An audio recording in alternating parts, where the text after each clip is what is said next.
O nosso estudo de hoje está na primeira epístola de Pedro, capítulo 3, versículo 11. Aparta-te, aparte-se do mal e faça o bem, busque a paz e siga. E Emmanuel comenta na lição 27 do livro Vinho de Luz, indicação de Pedro.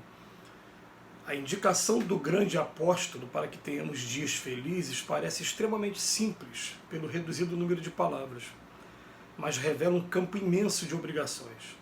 Não é fácil apartar-se do mal, consubstanciado nos desvios inúmeros de nossa alma através de consecutivas reencarnações. E é muito difícil praticar o bem dentro das nocivas paixões pessoais que nos empolgam a personalidade, cabendo-nos ainda reconhecer que, se nos conservarmos envolvidos na túnica pesada dos nossos velhos caprichos, é impossível buscar a paz e segui-lo. Cegaram-nos males numerosos, aos quais nos inclinamos nas sendas evolutivas e acostumamos ao exclusivismo e ao atrito inútil, no desperdício de energias sagradas. Ignoramos como procurar a tranquilidade consoladora.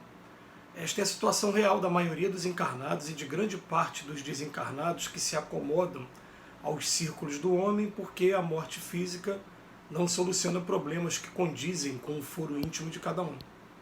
A palavra de Pedro, desse modo, vale por desafio generoso. Nosso esforço deve convergir para a grande realização. Dilacere-se-nos o ideal e fira-se-nos a alma. Apartemos do mal e pratiquemos o bem possível, identifiquemos a verdadeira paz e sigamos-la.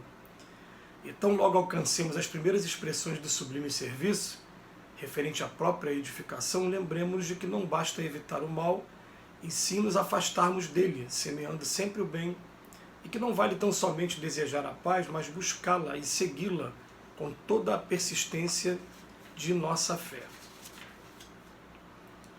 Emmanuel vem dizer para a gente que as palavras do Evangelho, de maneira geral, e aqui no caso específico dessa epístola escrita por Pedro, que está entre os três apóstolos mais próximos, Pedro, Tiago e João, mais próximos do Cristo, são palavras simples, né? Aparta-te do mal, faça o bem, busca a paz e siga.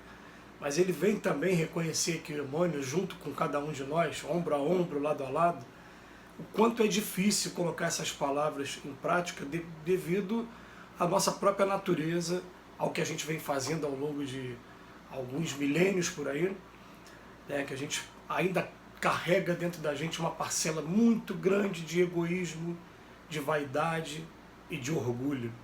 Interessante que ontem a gente estava conversando com alguns amigos sobre política e eu estava lembrando que no livro Brasil, Coração do Mundo, Pátria do Evangelho, no seu capítulo 2, tem um diálogo do espírito Eliu com Jesus, né? E tem um momento que Eliu ele pede para que a árvore do Evangelho saia da Europa e venha para um outro lugar, e Jesus fala que estaria vindo para cá, para o Brasil. É um lugar onde as injunções políticas teriam importância secundária, que aqui o pessoal aqui não se preocupa muito com a parte política.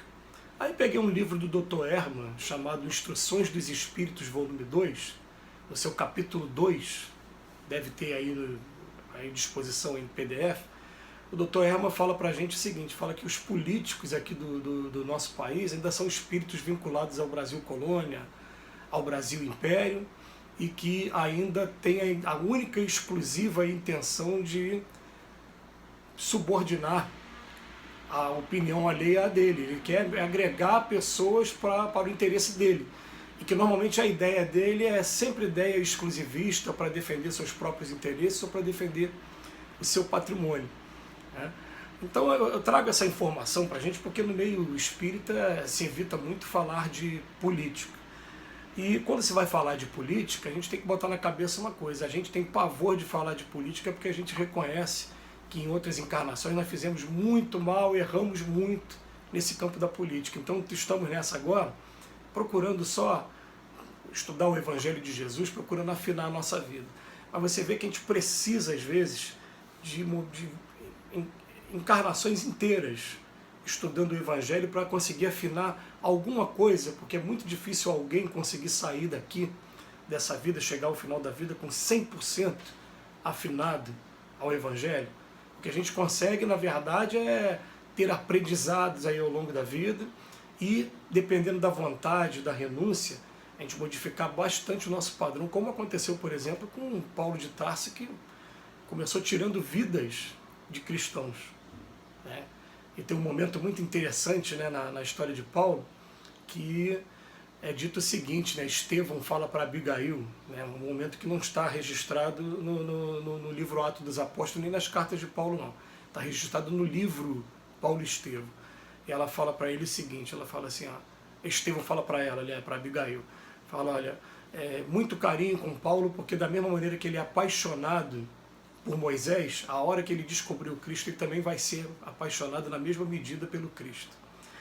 Então, olha só como é que as coisas são. Aí ele passou 3 anos no deserto e a vida inteira procurando reformar, procurando modificar, para buscar o quê? Para se apartar do mal, para fazer o bem, para buscar a paz.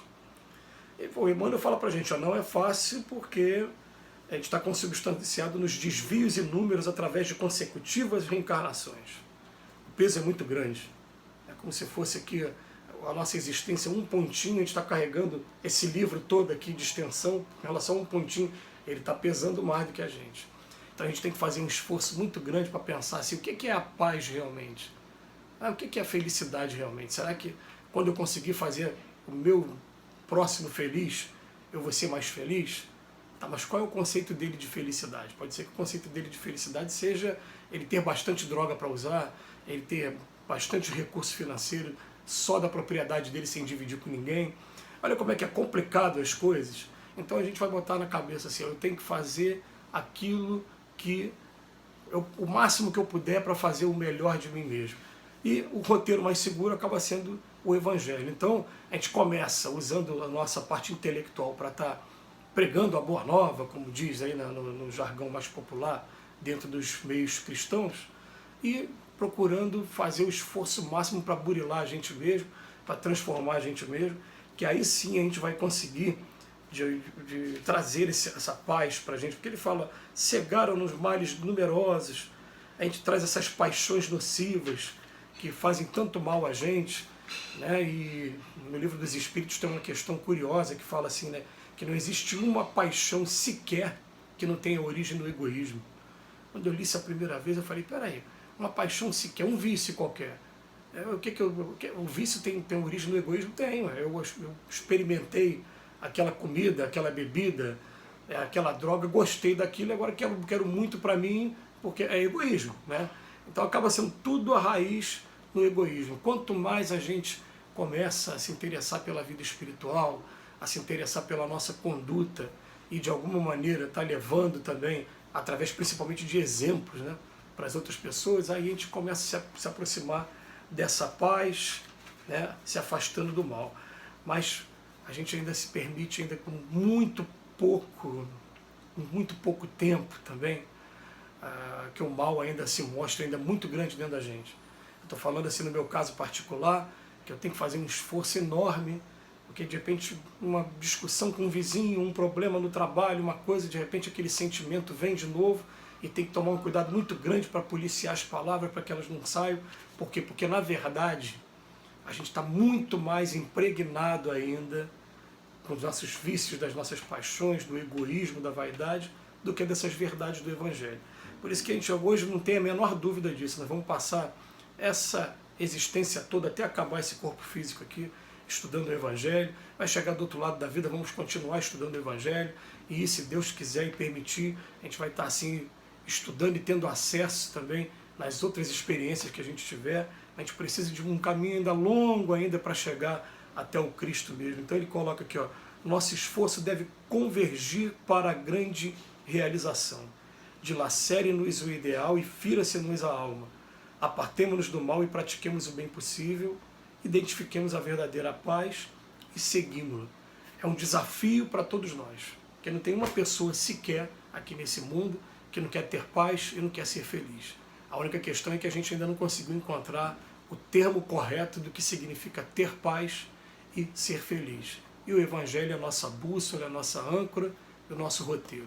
Que Jesus nos abençoe hoje e sempre.